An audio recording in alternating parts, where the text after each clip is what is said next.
A very good noon to each and every one of you. I'm Richa Sharma. Welcome back to परचम।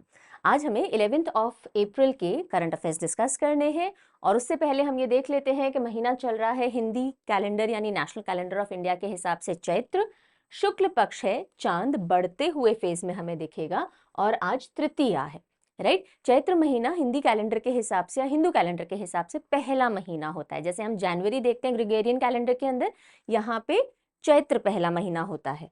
Okay, सो आगे बढ़े उससे पहले आज एक बहुत प्रमुख त्योहार है मुस्लिम समुदाय का, मुस्लिम कम्युनिटी का, and that is Eid ul Fitr या ईद अल फित्र। और इतने जो रोजे चल रहे थे यानी रमदान का जो महीना चल रहा था वो अब जाकर के खत्म होता है, नए महीने की होती है शुरुआत। रमदान 9th महीना था हिजरी कैलेंडर के हिसाब से यानी इस्लामिक कैलेंडर के हिसाब से, और अब 10वां महीना स्टार्ट हो जाता है और जिसको क्या कहा जाता है, शव्वाल, शव्वाल कहा जाता है। सो सभी को जो भी ईद मनाते हैं या खुद मनाते हैं या दूसरों के सेलिब्रेशन में शामिल होते हैं, उन सभी को ईद की बहुत सारी शुभकामनाएं। Wishing you all a very happy Eid. So like I was telling you, this is known as breaking the fast. ये जो फेस्टिवल है, बिकॉज जो रोजे चल रहे होते हैं वो फाइनली अब ब्रेक किए जाते हैं। रमदान के महीने में फास्टिंग होती है और फिर जब ईद आती है तो दावत की जाती है। 10th मंथ है हिजरी कैलेंडर के हिसाब से, बस ठीक है। और इसकी डेट फिक्स नहीं होती बिकॉज न्यू मून के दिखने के ऊपर है कि चांद दिख गया तो अगले दिन ईद मनाई जाएगी।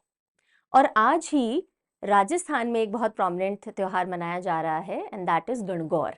राइट, सो आप सभी को गणगौर की भी ढेरों शुभकामनाएं। अभी फेस्टिव सीजन चल रहा है, थोड़े दिनों तक चलता ही रहेगा। हर स्टेट में कभी ना कभी कोई ना कोई त्योहार आएगा या किसी कम्युनिटी में आएगा, किसी रिलीजन स्पेसिफिक में आएगा।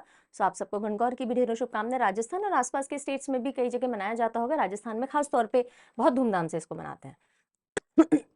क्या होता है गणगौर, मैं बता ही देती हूँ, मेंशन चला है तो। गण और गौरा यानी शिव और पार्वती जी को डेडिकेटेड ये त्योहार होता है और यूजुअली अपने हस्बैंड्स की लंबी आयु और जोड़ा बना रहे उसके हिसाब से त्योहार मनाया जाता है। सो फीमेल्स इसके अंदर पार्टिसिपेट करती हैं, है ना, वो पूजा करती हैं और सारे प्रोसेशन जो निकाली जाती है बैंड बाजे के साथ में, झांकी वगैरह भी निकाली जाती है गणगौरा जी की। ठीक है, चलिए अब हम आते हैं इम्पॉर्टेंट डे की तरफ। आज यानी 11th ऑफ अप्रैल को ऑब्जर्व किया जा रहा है नेशनल सेफ मदरहुड डे। कौन से डे की हम बात कर रहे हैं, national safe motherhood day.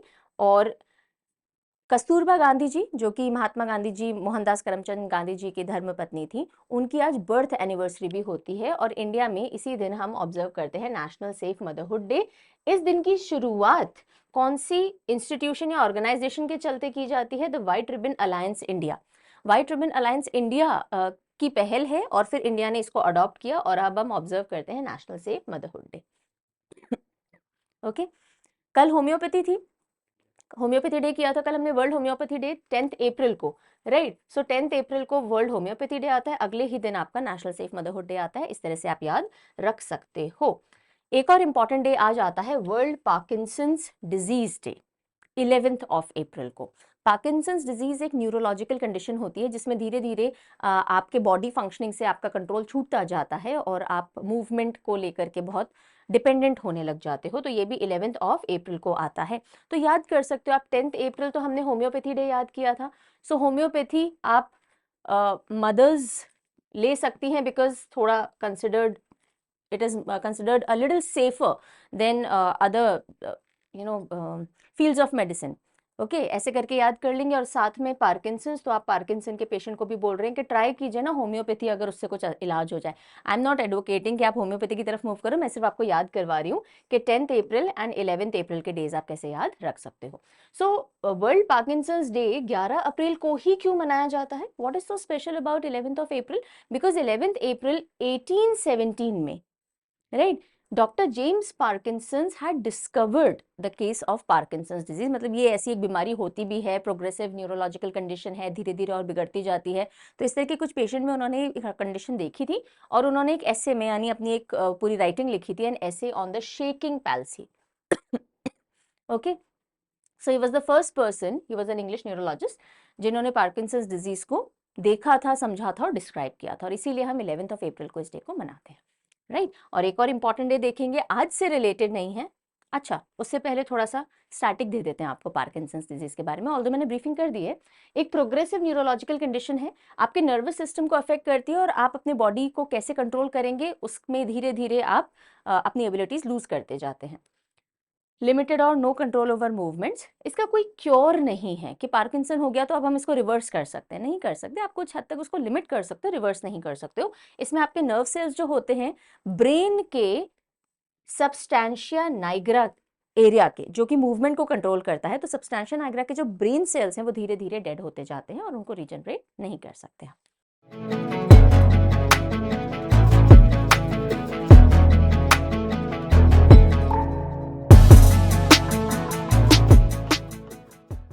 And like I was telling you, एक और इम्पॉर्टेंट डे है पर आज नहीं आता, ये 9th ऑफ अप्रैल का इम्पॉर्टेंट डे है। सो 9th ऑफ अप्रैल को सीआरपीएफ के लोगों ने ऑब्जर्व किया, सीआरपीएफ ने इन होल ऑब्जर्व किया वेलर डे। कौन सा डे? Velar day. और इस बार 2024 में 59 सीआरपीएफ वेलर डे था। वेलर डे बोलिए, ब्रेवरी डे बोलिए, बहादुरी दिवस बोलिए। और ये क्यों ऑब्जर्व किया जाता है? क्योंकि इसी दिन यानी 9th ऑफ अप्रैल को 1965 में कच्छ एरिया जो है गुजरात का, वहां पे पाकिस्तान की एक ब्रिगेड ने हमला बोल दिया, ओके, घुसपैठ कर ली। और उनसे लड़ने के लिए उस समय बहुत ही कम लोग उस एरिया में तैनात थे और रेडी भी नहीं थे ऑफ कोर्स। सो उनसे न सिर्फ लड़े पर उनमें से काफ़ी सारे लोगों को खदेड़ भी दिया और 4 जो पाकिस्तानी सोल्जर्स थे उनको हम जिंदा पकड़ भी पाए। और इसमें हालांकि हमारे भी जो सीआरपीएफ के जवान थे, 6 जवान शहीद हुए थे। सो इस पूरी घटना को, जिसमें कुछ ही हैंडफुल ऑफ सीआरपीएफ पर्सनल्स ने पूरी एक ब्रिगेड से टक्कर ले ली, इस दिन को उनकी बहादुरी को सेलिब्रेट करने के लिए हम लोग सीआरपीएफ वेलर डे या ब्रेवरी डे ऑब्जर्व करते हैं। समझ में आया? So attack of by Pakistani brigade, Sardar post, Rann of Kutch, Gujarat, यहां पे उनका अटैक हुआ था। अब क्योंकि हमने सीआरपीएफ वेलर डे की बात की है, थोड़ा सा स्टैटिक सीआरपीएफ का बारे में देख लेते हैं। Central reserve police force one of the CAPFs हैं। भारत के अंदर total 7 central armed police forces हैं और उनमें से एक है CRPF। और CRPF सीधे सीधे मिनिस्ट्री ऑफ होम अफेयर्स के अंडर में आती है। हेडक्वार्टर इसका नई दिल्ली के अंदर है। इसका फॉर्मेशन 27 जुलाई 1939 को हुआ था। तो अगर CRPF फाउंडेशन डे पूछा जाए तो 27 जुलाई होता है। CRPF का मोटो है सर्विस एंड लॉयल्टी। एंड अभी जो इसके डायरेक्टर जनरल हैं दैट इज अनीश दयाल सिंह जी। तो कुछ भी अनिष्ट नहीं हो उसके लिए हमारा CRPF दल रेडी रहता है। ओके, चलिए। सो ये हो गए जितने भी इंपॉर्टेंट डे हमको देखने थे। और अब हम थोड़ा कल जो आपका सेशन लिया गया था और उसमें क्वेश्चन ऑफ द डे पूछा गया था उसकी तरफ मूव कर लेते हैं। तो कल जो दिन में 12 बजे सेशन हुआ था, रोज आपका 12 नून पे सेशन लिया जाता है डेली सीए का। तो I had asked you which company collaborated with Tata advance systems, TASL के साथ कौन सी कंपनी ने कोलैबोरेट किया to launch India's first private sector build sub metre resolution earth observation satellite, जिसका नाम है TSAT-1A। सो TSAT-1A एक अर्थ ऑब्जर्वेशन सैटेलाइट है जिसको हाल ही में लॉन्च किया गया। और उसमें एक तो ये TACL कंपनी है और इसके साथ में कौन सी कंपनी ने अपना हाथ मिलाया? सो आंसर है अमेरिका की सैटेलॉजिक। और ये जो सैटेलाइट है ये लॉन्च की गई है और पर्टिकुलरली जो आर्मी है उसके काम में आएगी और बहुत बहुत हाई रेजोल्यूशन की इमेजेस ये लोअर अर्थ ऑर्बिट से भेजेगी। ठीक है, चलिए। फिर सेशन के दौरान मैंने आपसे कुछ क्वेश्चन किए थे। एक रिस्पांस मैंने रैंडमली पिक किया है। पहला क्वेश्चन मैंने आपसे पूछा था, स्पेशल प्रोटेक्शन ग्रुप SPG जो कि प्राइम मिनिस्टर की सिक्योरिटी के लिए रिस्पॉन्सिबल होता है, उसको कौन हेड कर रहे हैं? आंसर होगा आलोक शर्मा। पूरे लोक में ऐसा भी एक इंसान नहीं होना चाहिए जो PM की सिक्योरिटी ब्रीच कर जाए, ये आलोक शर्मा जी की रिस्पॉन्सिबिलिटी है। फिर आपसे मैंने पूछा था फणिगिरी बुद्धिस्ट साइट कहाँ लोकेटेड है? तो बिल्कुल सूर्यापेट तेलंगाना के अंदर।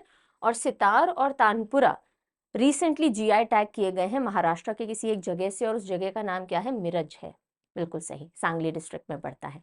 सो ये कुछ क्वेश्चंस के आंसर्स डिस्कशन हो गए। आगे बढ़े उससे पहले नए बच्चे जो जुड़े हैं आपको मैं बता दूं, जो भी कुछ आप पढ़ते हो जरूरी नहीं है आप हैंड नोट्स बनाएं। ऑफ कोर्स आपकी मर्जी है, अगर आपको हैंड नोट्स बना के पढ़ना पसंद है आप वैसे पढ़ लीजिए, नहीं तो आप PDF ले सकते हैं। फ्री PDF अवेलेबल होते हैं परचम के टेलीग्राम पे और परचम ऐप के फ्री मटेरियल सेक्शन में। तो हिंदी और इंग्लिश दोनों PDF आपको मिल जाते हैं। रोज जैसे जैसे सेशन प्रोसीड करता है आपको अवेलेबल करवा दिए जाते हैं, वो ले सकते हो। अगर आपको मंथली मैगजीन चाहिए सवाल ई बुक के फॉर्म में या फिर ई मैगजीन के फॉर्म में, इसके अंदर MCQ एक्सप्लेनेशन आते हैं करंट अफेयर के, इसके अंदर कॉम्प्रिहेंसिव न्यूज़ आती है कैटेगरी वाइज। तो ये दोनों अगर आपको चाहिए तो आप parchamclasses.in पे जा सकते हो। किसी भी तरह का सब्सक्रिप्शन चाहिए, कोर्स चाहिए, परचम ऐप पे जा सकते हो, जैसे CA सब्सक्रिप्शन है, जैसे PDF बैंक है। और ज़्यादा जानकारी चाहिए तो मैंने यहाँ स्लाइड नहीं लगाई है पर मुझे बतानी पड़ेगी, रुको। ज़्यादा जानकारी अगर चाहिए तो हेल्पलाइन नंबर्स अभी वीडियो में आपको मिलेंगे, नहीं तो parchamclasses06@gmail.com पे भी आप मेल कर सकते हो, परचम ऐप चैट में भी लिख सकते हो। अगला जो न्यूज़ है अब हम अपॉइंटमेंट कैटेगरी से लेंगे। ये कौन है? ये जगजीत पवाड़िया जी हैं। कौन है? जगजीत पवाड़िया। सो न्यूज़ ये है कि यूनाइटेड नेशन इकोसॉक यानी इकोनॉमिक एंड सोशल काउंसिल जो है, उसने इलेक्शंस किए कि कौन इंटरनेशनल नारकोटिक्स कंट्रोल बोर्ड के मेंबर्स बनेंगे। इंडिया की तरफ से नॉमिनेशन किसका गया था? जगजीत पवाड़िया जी का गया था, और इनको इलेक्ट कर लिया गया है as a member of international narcotics control board. Narcotics, नशे से रिलेटेड जो भी नारकोटिक्स विभाग है वो काम करता है, तो ये वाला जो बोर्ड है ये भी इस फील्ड में काम करता है। और थर्ड टर्म है जगजीत पवाड़िया जी का ऑन दिस पर्टिकुलर बोर्ड।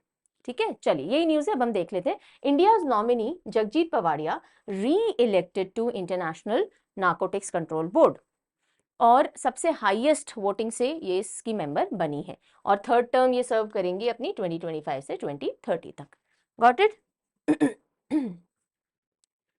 अगली न्यूज आ रही है स्पोर्ट्स के एक अपॉइंटमेंट से related. Harendra Singh has been appointed national women's hockey coach. हमारी जो नेशनल विमेन हॉकी टीम है उसको नए कोच मिल गए हैं, and the name is Harendra Singh.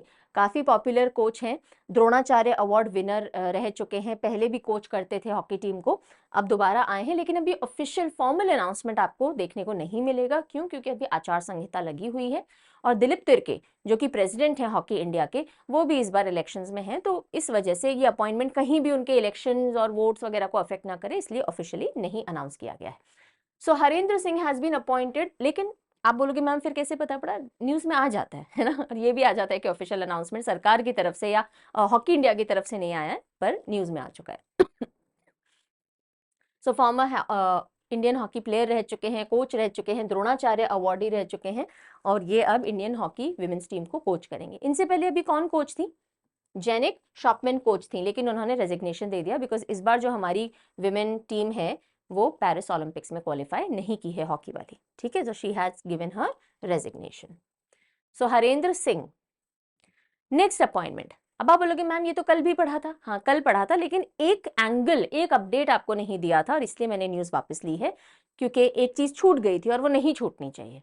So government ने अपॉइंट किया है मनोज पांडा जी को as 16th finance commission member.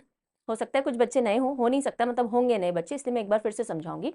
देखिए 16वां वित्त आयोग यानी 16th फाइनेंस कमीशन बनाई गई है, जिसके अंदर जो चेयरमैन है वो अरविंद पनगड़िया जी हैं, और इसके अंदर 4 मेंबर्स होंगे, एक चेयरमैन और 4 मेंबर्स। सो ऑलरेडी 4 मेंबर्स थे यहाँ पे, राइट। ये जो आपको रेड में मनोज पांडा जी का नाम दिख रहा है, इनकी जगह निरंजन राज्याध्यक्ष जी का नाम था, लेकिन निरंजन राज्याध्यक्ष जी ने बोला कि नहीं जी मैं ज्वाइन नहीं कर पाऊंगा, और इसीलिए अब एक और मेंबर का नाम डाला गया मनोज पांडा जी का। तो टोटल कितने मेंबर्स हैं इसमें? 4, चेयरमैन 1 और 4 मेंबर 16th फाइनेंस कमीशन के अंदर। सो वो 4 members Ajay Niranjan Jha, Annie George Mathew, Manoj Panda, and he has replaced Rajyadhyaksha. कल मैंने ये नहीं बताया था रिप्लेसमेंट का, हम राज्याध्यक्ष जी को भी पढ़ रहे थे। और जो पार्ट टाइम मेंबर हैं दैट इज सौम्या कांति जोश। ठीक है, घोष नॉट जोश। सो घोष। अब फिनेंस कमीशन जिन बच्चों को नहीं पता, देखिए जब टैक्सेस कलेक्ट किए जाते हैं, अलग अलग तरह से टैक्सेस जब आते हैं, तो उन टैक्सेस का बंटवारा कितना सेंटर और कितना स्टेट में किया जाएगा, मेजरली इसके रिकमेंडेशन देने के लिए फिनेंस कमीशन बनाई जाती है। हर 5 साल तक ये कार्यरत रहती है, और फिर अगली फिनेंस कमीशन बन जाती है। सो इस बार जो 16th फाइनेंस कमीशन है उसमें अरविंद पनगड़िया जी को चेयरमैन के तौर पे नियुक्त किया गया है, और हाल ही में मनोज पांडा जी आए हैं जिन्होंने रिप्लेस किया है राज्याध्यक्ष जी को। क्लियर हो गई न्यूज? चलिए आगे बढ़ेंगे, एक इंटरनेशनल अपॉइंटमेंट की तरफ मूव करते हैं। ये हमने पहले भी पढ़ी थी, कुछ समय पहले news, I think last month पढ़ी थी, तब 2B वाले इस केस में पढ़ी थी कि बनने जाएंगे, लेकिन अब बन चुके हैं। कौन क्या बने हैं? So Simon Harris has become Ireland's youngest ever prime minister. Simon Harris. So Simon Harris Ireland के, कहाँ के? आयरलैंड के सबसे यंग प्राइम मिनिस्टर बन चुके हैं, और वहां पे प्राइम मिनिस्टर को टी शॉक या टी शेक भी कहा जाता है। तो Simon Harris Ireland's new prime minister and youngest prime minister. कहाँ है आयरलैंड? ये आपको यूरोप दिख रहा है, ये आपको ब्रिटिश आइल्स दिख रहा है, इसमें जो व्हाइट व्हाइट वाला हिस्सा है दिस इज आयरलैंड। और प्रेसिडेंट कौन है? Michael D Higgins. ओके, सो साइमन हैरिस थोड़ा याद रखेंगे, साइमन गो बैक से याद रख लो, नहीं तो साइमन सेज एक गेम होता है उससे याद रख सकते हो आप। अगली न्यूज आ रही है एक सैड डिमाइस, यानी कि एक प्रमुख व्यक्ति का निधन हुआ है और एग्जामिनर आपसे उनके बारे में कुछ पूछ सकता है और इसलिए हम वो पढ़ेंगे। व्यक्ति कौन है? Peter Higgs. Who is this one? Peter Higgs Nobel laureate है, फिजिक्स के अंदर नोबेल पुरस्कार जीत चुके हैं और इन्होंने प्रपोज किया था existence of Higgs boson particle. Higgs boson particle की एग्जिस्टेंस बताने वाले और इसकी वजह से नोबेल प्राइज जीतने वाले पीटर हिग्स अब नहीं रहे और इसी बोसोन पार्टिकल को गॉड पार्टिकल भी न्यूज मीडिया इन सब ने बहुत पॉपुलराइज किया था, गॉड पार्टिकल बोल के। देखिए कहा गया था कि जब बिग बैंग हुआ तो बिग बैंग के बाद में कुछ ना कुछ तो ऐसा रहा होगा ना जिसकी वजह से एटम्स और मॉलिक्यूल सब आपस में एक दूसरे के पास आए और सारा मैटर बना। तो वो जो पहला एक ऐसी क्या चीज एग्जिस्टेंस थी जिसकी वजह से ये सब हुआ होगा। उसी से रिलेटेड पूरी इन्होंने रिसर्च की थी, अपनी थियरीज दी थी और उसी में एक चीज थी गॉड पार्टिकल।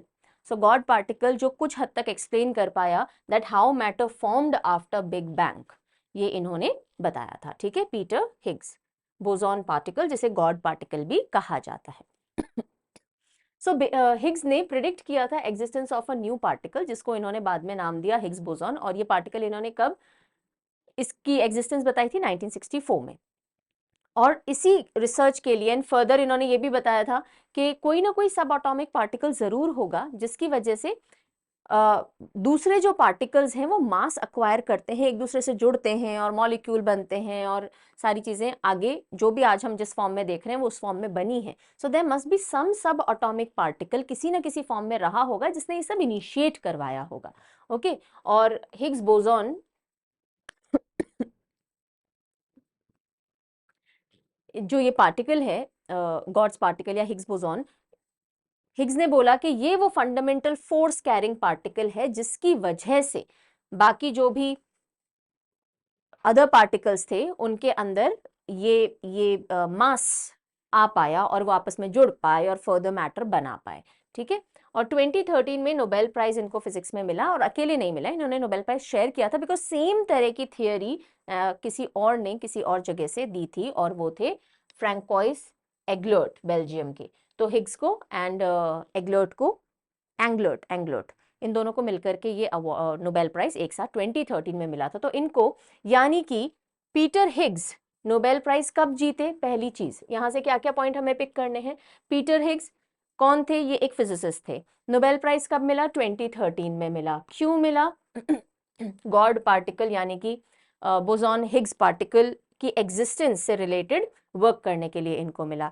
ठीक है, तो ये दो तीन बातें आपको पकड़ के रखनी है। चलिए अगली जो न्यूज आ रही है वो अवार्ड कैटेगरी से आ रही है। George Lucas to receive honorary Palme d'Or at 2024 Cannes film festival.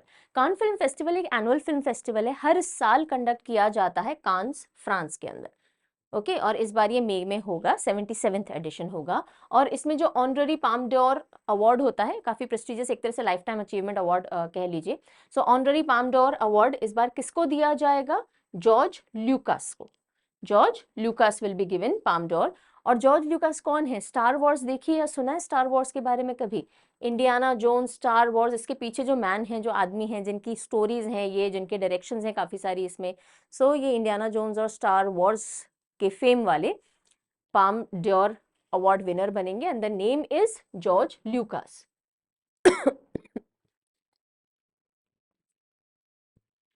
Next is a book launch. एक किताब है, सिद्धार्थ राजशेखर जी ने ऑथर की है। इस किताब का नाम है आई कैन कोच और ये इसकी फर्दर वॉल्यूम्स हैं, वॉल्यूम 2 एंड 3। बहुत ज़्यादा इंपॉर्टेंट मुझे नहीं लगी लेकिन काफ़ी सारे प्रोमिनेंट न्यूज़पेपर्स ने और जो पब्लिकेशंस हैं, हाउसेस हैं, न्यूज़ मीडियाज हैं, उन्होंने कवर की है तो हम ले रहे हैं, हम मिस नहीं करेंगे because we do not want to miss out on the scores also. Siddharth Rajshekhar authored the book I can coach. I can coach transformative book है, वॉल्यूम 2 और 3 इसकी रिलीज की गई है। ओके एक न्यूज जिसपे हमारा ध्यान जाना चाहिए और वो सुप्रीम कोर्ट सीधे डीवाई चंद्रचूड़ जी के थ्रू आ रही है, उनसे रिलेटेड है, तो वो हम समझते हैं क्या है। So right against climate change recognised, हमारी कितनी फंडामेंटल राइट है, सबसे पहला क्वेश्चन मैं यहां आपसे करूंगी। ठीक है, लिखिए, वो आप लिखेंगे, बिल्कुल बेसिक्स है, वो मैं नहीं पढ़ा रही हूं अभी, because I do not wanted to go very much into detail into fundamental rights today. आप एक बार रिस्पॉन्स दो, कल हम थोड़ा इसको ले लेंगे। सो फंडामेंटल राइट्स हमारी कितनी हैं और कौन कौन से आर्टिकल्स ऑफ द कॉन्स्टिट्यूशन हैं जो इससे डील करते हैं। ठीक है, आर्टिकल दिस टू दिस ऐसे करके लिख दीजिएगा। So right against climate change is interlink to article 21 and 14, ये सुप्रीम कोर्ट का कहना है। सो डीवाई चंद्रचूड़ जी एक केस से रिलेटेड हियरिंग कर रहे थे जो हम पढ़ चुके हैं, ग्रेट इंडियन बस्टर्ड वाला केस, कि राजस्थान और गुजरात के आसपास वाले एरियाज में जो गोडावन है, जिसे हम ग्रेट इंडियन बस्टर्ड कहते हैं, वो जो वायरिंग की जा रही है, इलेक्ट्रिसिटी वायर्स एंड ऑल हैं, उनकी वजह से काफी सारे मर रहे हैं। तो ये डिसीजन दिया था कोर्ट्स ने, सबॉर्डिनेट कोर्ट्स ने, कि आप ये जो वायरिंग है इनको अंडरग्राउंड कर दीजिए। ठीक है। फिर सुप्रीम कोर्ट में मामला गया, कंपनीज का ये कहना है कि भाई अंडरग्राउंड नहीं किया जा सकता और सोलर पावर से रिलेटेड काम है, इसको भी नहीं रोका जा सकता, ये भी बहुत इंपॉर्टेंट है।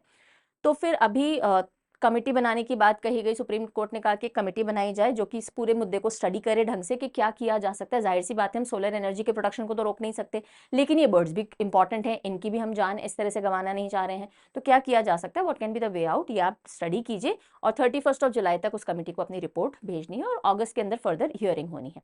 लेकिन इस बीच एक डॉक्यूमेंट आता है चंद्रचूड़ जी की तरफ से, सुप्रीम कोर्ट ही बोलेंगे हम, और उसके अंदर जो राइट अगेंस्ट क्लाइमेट चेंज है उसके ऊपर बातचीत की गई है।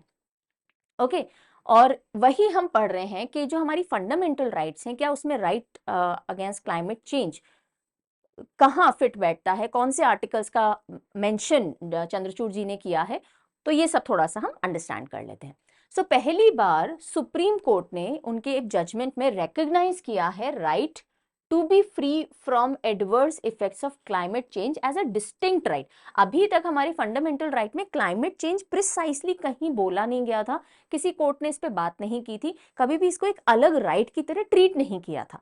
ठीक है, right to life and all में सब में आता होगा, लेकिन कहीं प्रिसाइसली हमने इस पर कभी बातचीत नहीं की, ना इसका मेंशन देखा। तो पहली बार सुप्रीम कोर्ट ने right to be free from adverse effects of climate change इसके बारे में खुल के बात की है और बताया है कि आर्टिकल 14 जो कि इक्वालिटी बिफोर लॉ कहता है, okay, and equal protection of laws कहता है, एंड आर्टिकल 21 जो कि right to life and personal liberty कहता है, तो ये जो दो आर्टिकल्स हैं ये इंपॉर्टेंट सोर्सेज हैं हमारे इस राइट के, कि क्लाइमेट चेंज अगर हो रहा है और उसकी वजह से अगर हमारे ऊपर कोई एडवर्स इफेक्ट पड़ रहा है तो उससे प्रोटेक्ट किया जाना भी हमारा एक फंडामेंटल राइट है। Got it? चलिए आगे बढ़ते हैं। देन जजमेंट, ये जो स्टेटमेंट आए ये कहीं ना कहीं ग्रेट इंडियन बस्टर्ड वाला जो केस चल रहा है उसी के कॉन्टेक्स्ट में भी आए। तो कोई भी वाइल्ड लाइफ हो उसको प्रोटेक्ट करना एडवर्स इफेक्ट से, वो भी हमारी जिम्मेदारी है, इसी कॉन्टेक्स्ट में कहा गया। तो जब बर्ड पे कोई चीज लागू हो रही है तो इंसानों पे भी हो जाएगी, और हम लॉ के सामने किसी को भी हम डिफ्रेंशिएट नहीं करते हैं। तो यहाँ ग्रेट इंडियन बस्टर्ड की लाइफ की बात चल रही है, वो इंसान की लाइफ हो, बस्टर्ड की लाइफ हो, डजेंट मैटर। अगर क्लाइमेट चेंज हो रहा है, उसकी वजह से हमें सोलर की तरफ मूव करना पड़ रहा है, उसकी वजह से किसी भी वाइल्ड लाइफ पे प्रॉब्लम आ रही है, तो उसकी भी राइट्स को प्रोटेक्ट करना हमारी जिम्मेदारी बनती है।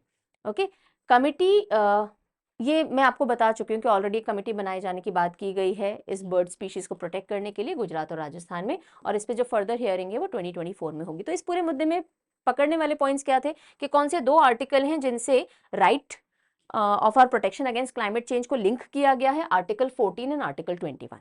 ठीक है, तो आर्टिकल 14 आर्टिकल 21 थोड़ा ध्यान से देख लीजिएगा, एग्जाम में आने के चांसेस थोड़े से बढ़ जाएंगे इन आर्टिकल के। Now linking the right against climate change, article 21 and 14, chief justice Chandrachud ji ने कहा कि भाई right to life and equality could not be fully realise जब तक हम क्लीन स्टेबल एनवायरनमेंट नहीं प्रोवाइड कर सकते। तो राइट टू लाइफ कैसे इंश्योर करोगे, है ना? लाइफ तभी होगी जब आपका एनवायरनमेंट सही होगा, स्टेबल होगा। राइट टू लाइफ कैसे इंश्योर करोगे, राइट टू इक्वालिटी कैसे इंश्योर करोगे, for this you need this, okay. और ये एक फंडामेंटल ह्यूमन राइट है, okay. Then right to health, again जो कि हमारी राइट टू लाइफ के अंडर में आर्टिकल 21 में आता है, राइट टू हेल्थ, वो भी इम्पैक्ट होता है अगर हमारे आसपास क्लाइमेट चेंज हो रहे हैं।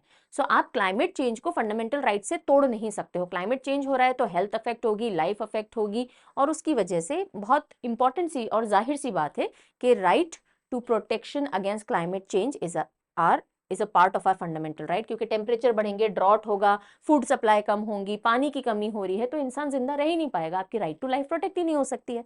ठीक है, तो आर्टिकल 21 आर्टिकल 14 कनेक्शन है।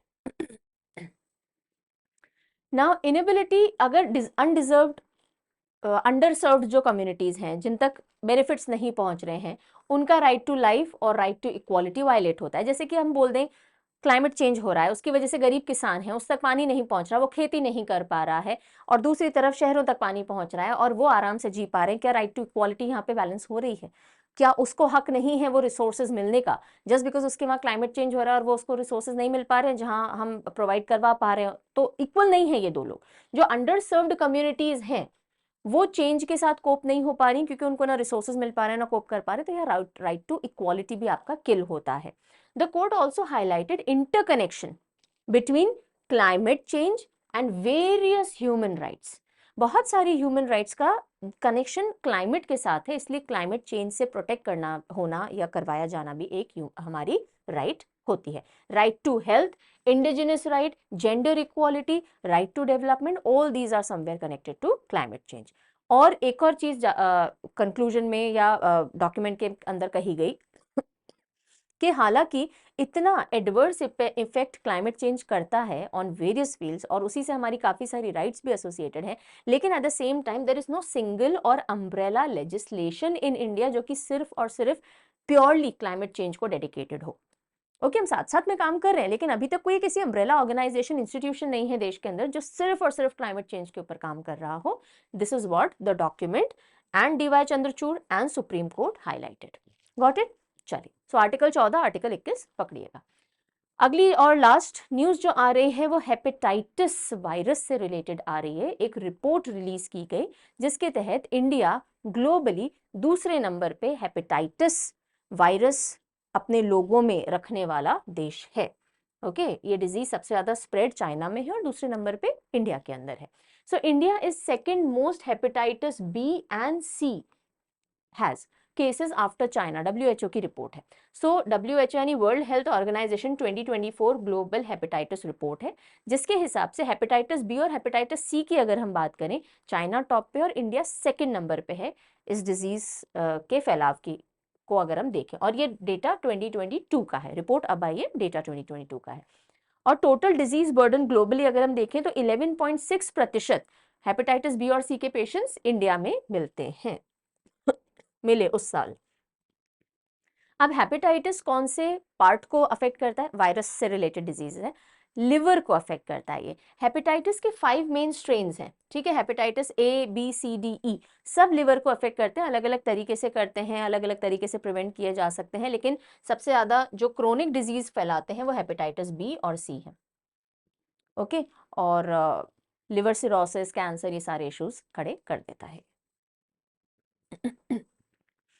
चलिए जी, ये गलत जगह डल गया पोस्टर, ये आगे डलना चाहिए था। तो ये हो गया आज का सेशन खत्म, और जितनी भी इंपॉर्टेंट न्यूज़ थी हमने डिस्कस कर ली है आज से रिलेटेड। अब अगर आपको कोई भी PDF रिलेटेड क्वेरी आती है, कोई भी आपको सब्सक्रिप्शन रिलेटेड क्वेरी आती है, तो मैंने कहा था एक हेल्पलाइन नंबर है, this is the helpline number 9929507407। यहाँ आप कॉन्टैक्ट कर सकते हो व्हाट्सएप या कॉल के थ्रू, टाइमिंग का ध्यान रखिएगा। और parchamclasses06@gmail.com ये ईमेल आईडी है। कभी भी आपने PDF बाय किया है वेबसाइट से, नहीं मिल रहा, ओपन नहीं हो रहा, लिंक एक्सपायर हो गया, पता ही नहीं है क्या करें, यहाँ मेल किया करो अपना जो भी आपने बाय किया है 10, 15, 40 वॉटेवर रुपीज़ का, वो आपका स्क्रीनशॉट भेजा करो, साथ में PDF का टाइटल लिखा करो, टीम आपको बहुत प्रॉम्प्टली हेल्प कर देगी। ठीक है, चलिए। और जिन बच्चों को नहीं पता और वो ढूंढ रहे हैं कोई ऐसा सोर्स जहां से वो अपने SSC के जनरल अवेयरनेस को तैयार कर सके, करंट अफेयर आपका यूट्यूब से यहाँ से हो रहा है, जनरल अवेयरनेस को अगर तैयार करना है, history, geography, polity, economy, science, static, GK, तो आप परचम ऐप पे जा सकते हो, वहां पे आपको एक कोर्स मिल जाएगा। सीपीओ, सीजीएल, सीएचएसएल, जेई, जितने भी एसएससी के अंडर में एग्जाम्स आते हैं उनके लिए हाईली हाईली बेनिफिशियल प्रोग्राम है। रिकॉर्डेड, अभी रिसेंटली रिकॉर्ड कर करके आपके लिए लेक्चर्स डाले गए हैं ताकि अप टू डेट कंटेंट भी मिले और आप अपनी कन्वीनियंस पे देख सको, टाइम इफेक्टिव भी हो। ठीक है, अननेसेसरी ऐसा नहीं हो कि आधे घंटे की पढ़ाई 1 घंटे में करवाई जा रही है। एकदम क्रिस्प सेशंस बनाए गए हैं ताकि ढंग से आप पढ़ सके। डाउनलोडेबल पीडीएफ से उनको आप प्रिंट करवा सकते हो। बाकी सब इसका इंट्रोडक्टरी वीडियो देख लीजिएगा, डिस्क्रिप्शन पढ़ लीजिएगा। हर एक सब्जेक्ट, जैसे अलग से पॉलिटी, अलग से इकोनॉमी, अलग से स्टैटिक जीके, ये भी खरीद सकते हो, वो भी आपको परचम ऐप पे मिल जाएगा। ठीक है, चलिए। टेस्ट सीरीज भी हमने लॉन्च कर दी है एसएससी जनरल अवेयरनेस की। इसमें सिर्फ जनरल अवेयरनेस के क्वेश्चंस मिलेंगे, ध्यान दीजिएगा, है ना। मैथ, इंग्लिश, रीजनिंग नहीं है। इंग्लिश की टेस्ट सीरीज अभी बन रही है, बहुत जल्दी हम लॉन्च कर देंगे। इंग्लिश का कोर्स लॉन्च हो रखा है। ओके, सो इसके अंदर करीब 5500 क्वेश्चंस आपको मिलेंगे with explanation. You can check it out on Parcham app. चलो जी, revision question and very first question जो आज पढ़ा, पहले वो क्वेश्चंस देखते हैं। Who is the new Prime Minister of Ireland, becoming country's youngest ever Prime Minister? Ireland के सबसे युवा प्रधानमंत्री कौन बने हैं? Simon Harris. Okay. Which particle is known as God particle? God particle कौन से पार्टिकल को कहा जाता है? पीटर हिग्स से रिलेटेड हम न्यूज पढ़ रहे थे कि उनका निधन हो चुका है। उनको नोबेल प्राइज मिला था 2013 में फिजिक्स के लिए, और जब उन्होंने गॉड पार्टिकल की खोज की थी। गॉड पार्टिकल उन्होंने नहीं कहा, न्यूज़पेपर्स वालों ने कहा था। Higgs boson is the answer. Higgs boson की खोज की थी और उसकी वजह से नोबेल प्राइज मिला था। What is India's ranking number of hepatitis B and C cases in 2022 according to WHO report? World health organisation की रिपोर्ट के हिसाब से 2022 में भारत में हेपेटाइटिस बी और सी के जितने केसेस थे उसमें इंडिया का रैंक क्या था? आंसर क्या होगा? सेकंड रैंक, फर्स्ट था चाइना का। Who will be honored with honorary Palme d'Or at 2024 Cannes film festival? Cannes film festival जो होगा फ्रांस के अंदर, उसमें 2024 ऑनररी पाल्म डॉर किसको मिलेगा? अनाउंसमेंट हो चुका है। आंसर क्या है? आंसर क्या है? George Lucas. Okay, previous days के कुछ क्वेश्चंस प्रैक्टिस करते हैं। The Sittwe port is a part of which multi modal transit transport project? Sittwe port है, हमने देखा था मल्टी मोडल ट्रांसपोर्ट प्रोजेक्ट है एक, उसका हिस्सा है सितवे पोर्ट, म्यांमार वाला। ओके, ताकि हम कोलकाता साइड से और मिजोरम जाना चाहें बे ऑफ बंगाल होते हुए तो हमें म्यांमार के थ्रू होते हुए जाना पड़ेगा। म्यांमार में ही सितवे पोर्ट है जिसपे पूरी तरह से ऑपरेशनल कंट्रोल इंडिया ने ले लिया है। तो ये जो सितवे पोर्ट है कौन से मल्टी मॉडल प्रोजेक्ट के अंतर्गत डेवलप किया है भारत ने? कालादान प्रोजेक्ट। कालादान रिवर है म्यांमार के अंदर। What is the theme of world homeopathy day 2024? हमने देखा था कल वर्ल्ड होम्योपैथी डे आता है और हानमेन जिन्होंने, जो कि फादर ऑफ मॉडर्न होम्योपैथी कहे जाते हैं, उनकी बर्थ एनिवर्सरी पड़ती है। सो वर्ल्ड होम्योपैथी डे की थीम क्या है ये आपसे पूछा जा रहा है। और थीम बिल्कुल सही पढ़ी है हमने। एक दो बच्चों को कंफ्यूजन था कि मैम ये गलत थीम आपने बताई। बिल्कुल नहीं, अगर आप आयुष मिनिस्ट्री की ऑफिशियल वेबसाइट पे भी जाओगे आपको ये थीम देखने को मिल जाएगी वहां पे। Don't be confuse. Answer is Homoeo Parivar, one health one family. Which state government has constituted 2 teams of experts to evaluate the risk posed by glacial lake outburst floods? ग्लोफ्स एक स्टेट है जिसके पास ग्लेशियर लेक है काफी सारी, और उनमें से 5 हाई अलर्ट पे हैं कि हो सकता है ये फ्लड कर जाए, इनमें पानी की मात्रा बहुत बढ़ जाए, और उसके चलते टीम बनाई गई है कि भाई स्टडी कीजिए क्या कोई रिस्क है या नहीं है। कौन सा स्टेट है जो ये कर रहा है? Uttarakhand. Who became the first person ever to run the entire length of Africa? Africa की एंटायर लेंथ तक दौड़ मैराथन करने वाले पहले व्यक्ति कौन बन गए? कल हमने पढ़ा था। अफ्रीका की गर्मी में कुक हो गए होंगे भागते भागते, रस कुक। ओके, ब्रिटेन से बिलोंग करते हैं। And this is your question of the day. Who has been appointed as national women hockey coach? National women hockey team जो है उनके नए कोच किनको अपॉइंट किया गया है? ये आंसर आप कमेंट सेक्शन में लिखेंगे, और जो भी मैंने बीच में 1-2 क्वेश्चन आपसे किए हैं उनका आंसर भी लिखिएगा, और उनका डिस्कशन, सबका डिस्कशन हम कल करेंगे जब दिन में 12 बजे आपका डेली सीए सेशन आएगा। ये हो गया आज के लिए इतना ही। जाते जाते जो बच्चे थॉट डिस्कशन के लिए रुकना चाहते हैं रुक सकते हैं, बाकी सब हैव अ गुड डे। सो आज का थॉट क्या है? ये देखिए एक बहुत बड़ा पहाड़ है और उसको हम खींचने की कोशिश कर रहे हैं, trying to do everything at once. होता है ओवरवेल्म, कभी ओवरवेल्म फील किया? ये भी करना है, वो भी करना है, स्पेशली जब एग्जाम नोटिफिकेशन या एग्जाम डेट अनाउंस हो जाए या फिर बिल्कुल थोड़े दिन बचे हों। स्टूडेंट कॉन्टेक्स्ट में बता रही हूँ, हमारे कॉन्टेक्स्ट में अब बहुत सारे काम होते हैं, ये भी करना है, वो भी करना है, कैसे करें। ओवरवेल्म का ये जो पहाड़ है, इसको अगर हम एक साथ खींचने की कोशिश करेंगे तो बच्चा भी बता देगा, ये खींचेगा क्या? आपकी एनर्जी भी जा रही है, आपका टाइम भी जा रहा है, आपकी जैसे जैसे एनर्जी और टाइम जाएगा थकान भी बढ़ती जाएगी, फ्रस्ट्रेशन भी बढ़ेगी, एंग्जाइटी भी बढ़ेगी, लेकिन पहाड़ वहीं का वहीं खड़ा रहेगा। तो कभी भी जब आपके ऊपर काम का प्रेशर वाला ये पहाड़ हो ना, तो एक साथ उसको ढोने की बजाय कोशिश कीजिए doing little every day. I know शुरू में ऐसा लगेगा, जब देखिए ये पहाड़ खड़ा है और हमने सिर्फ इतना सा टुकड़ा हटाया है, लगेगा भी नहीं कि कुछ हटाया है, लेकिन ट्रस्ट मी विथ टाइम वो लोड हल्का होगा। मतलब ट्रस्ट मी क्या, ये तो एक नेचुरल सी बात है। सो जब कभी भी आपको लगे ना, अरे बहुत कुछ पढ़ना है, बहुत कुछ करना है, ये घर के काम भी हैं, ये बाहर के काम भी हैं, पढ़ाई भी करनी है, भाई भी नहीं आई है, मम्मी को भी हेल्प चाहिए, पापा भी आज बिजनेस नहीं संभाल सकते, मुझे वहां भी जाना है, तबीयत भी खराब है, वॉट एवर, अब जो है वो तो है ना, पहाड़ तो सामने है, ये तो फैक्ट है। You can not ignore the पहाड़, नहीं कर सकते ना इग्नोर, पहाड़ को तो हिलाना है। तो कैसे हिलाएं? इकट्ठे हिलाओगे तो नहीं हिलेगा। इसके लिए अब आप ये करेंगे कि अपना प्रॉपर ऑर्गेनाइज तरीका बनाएंगे कि आज मुझे इस माउंटेन, इस हिल के कितने पीसेस को उठा करके साइड में करना है। और उसके लिए बहुत ऑर्गेनाइजेशन, बहुत सिंसेरिटी, बहुत डिसिप्लिन और बहुत पेशेंस चाहिएगा। और जब ये चारों चीजों के साथ मेहनत करोगे, डेफिनेटली ये पहाड़ एक दिन हटेगा। हाँ, पर लेकिन हमेशा इस सिचुएशन में पड़ना भी नहीं है, ये भी मैं बता दूं। ऐसा नहीं होना चाहिए कि हम बार बार ओवरवेल्म की कंडीशन में आ जाएं। इसके लिए जरूरी है पहले से प्लानिंग करके पहले से अपनी चीजों की तैयारी कीजिए। लेकिन कभी कभी अगर ऐसी सिचुएशन आ जाए कि पहाड़ अब तो खड़ा ही है, तो भी उसको टैकल करने के लिए वेल ऑर्गेनाइज माइंडसेट से आगे बढ़िए। ठीक है, ये था आज का थॉट। जल्दी मिलेंगे कल। Take good care of yourself. Bye bye.